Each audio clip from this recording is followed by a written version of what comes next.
ఉష్ణోగ్రతలు పెరుగుతున్న నేపథ్యంలో ఎయిర్ కండిషనర్ వాడకం తప్పనిసరిగా మారింది. అయితే ఏసీ పనిచేయడానికి ముఖ్యమైనది రిమోట్ అని మనకు తెలిసిన విషయమే.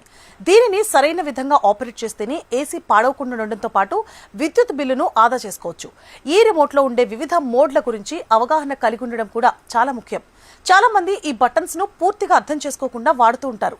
కానీ సరైన విధంగా ఉపయోగిస్తే కేవలం ఏసీ ఉపయోగాలు మాత్రమే కాదు, విద్యుత్ బిల్లును కూడా గణనీయంగా తగ్గించుకోవచ్చు. ఇప్పుడు ఏసీ రిమోట్లోని ఒక్కో మోడ్ ఏం చేస్తుంది, ఎలా ఉపయోగించాలని వివరంగా తెలుసుకుందాం. Cool mode. ఏసీలో ఇది అత్యంత సాధారణంగా ఉపయోగించే మోడ్. ఈ మోడ్లో ఏసీ గది ఉష్ణోగ్రతను మీరు సెట్ చేసిన స్థాయికి తగ్గిస్తుంది.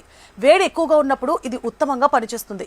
అయితే చాలా తక్కువ టెంపరేచర్ అంటే 18 నుంచి 20 సెంటీగ్రేడ్ల సెట్ చేస్తే కరెంట్ వినియోగం ఎక్కువ అవుతుంది. కాబట్టి 24 నుంచి 26 సెంటీగ్రేడ్ల మధ్యలో ఉంచితే సౌకర్యంతో పాటు విద్యుత్ కూడా సేవ్ అవుతుంది.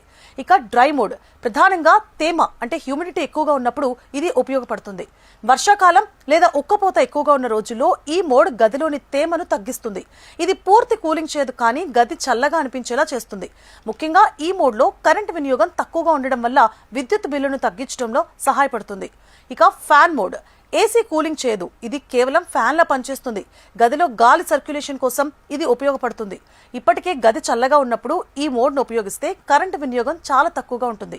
కాబట్టి రాత్రి లేదా తెల్లవారుజామున ఈ మోడ్ ఉపయోగించడం మంచిది. ఇక ఆటో మోడ్. ఏసీ స్వయంగా గది ఉష్ణోగ్రతను గుర్తించి అవసరానికి అనుగుణంగా కూలింగ్ ను సర్దుబాటు చేస్తుంది. ఇది కొన్నిసార్లు కూల్, ఫ్యాన్ మోడ్ల మధ్య మారుతూ పనిచేస్తుంది. దీనివల్ల అవసరానికి మించిన కూలింగ్ జరగకుండా కరెంట్ సేవ్ అవుతుంది. ఎక్కువగా ఇంధనాన్ని ఆదా చేయాలనుకునే వారికి ఇది మంచి ఎంపిక. ఇక టర్బో మోడ్. వేగంగా గదిని చల్లబరచడానికి ఉపయోగపడుతుంది. కొత్తగా గదిలోకి వచ్చినప్పుడు లేదా తీవ్ర ఎండలో గది చాలా వేడిగా ఉన్నప్పుడు ఇది ఉపయోగకరం. అయితే ఈ మోడ్లో కరెంటు వినియోగం ఎక్కువగా ఉంటుంది. కాబట్టి కొద్దిసేపు మాత్రమే వాడి తర్వాత సాధారణ మోడ్కి మార్చడం మంచిది. Quiet mode. ఏసీ శబ్దం తగ్గించి నెమ్మదిగా పనిచేస్తుంది. ముఖ్యంగా రాత్రి నిద్ర సమయంలో ఈ మోడ్ ఉపయోగిస్తారు. ఇది తక్కువ వేగంతో పనిచేయడం వల్ల కొంతవరకు విద్యుత్ వినియోగం తగ్గుతుంది మరియు సౌకర్యవంతమైన వాతావరణాన్ని కల్పిస్తుంది. Self clean. ఈ ఫీచర్ ఏసీలో ఉన్న దుమ్ము, తేమను తొలగించడానికి ఉపయోగపడుతుంది. ఇది ఏసీ లోపల ఫంగస్, బ్యాక్టీరియా పెరగకుండా కాపాడుతుంది. దీనివల్ల ఏసీ పనితీరు మెరుగుపడమే కాకుండా దీర్ఘకాలంలో కూలింగ్ సామర్థ్యం తగ్గకుండా ఉంటుంది. పరోక్షంగా ఇది విద్యుత్ సేవింగ్ కి కూడా సహాయపడుతుంది. ఈ మోడ్లను సరిగ్గా ఉపయోగిస్తే విద్యుత్ బిల్లును తగ్గించుకోవచ్చు.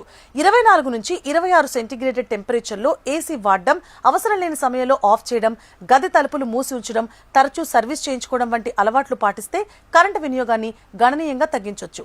సరైన అవగాహనతో ఏసీ వాడితే సౌకర్యం, సేవింగ్ రెండింటిని పొందొచ్చు.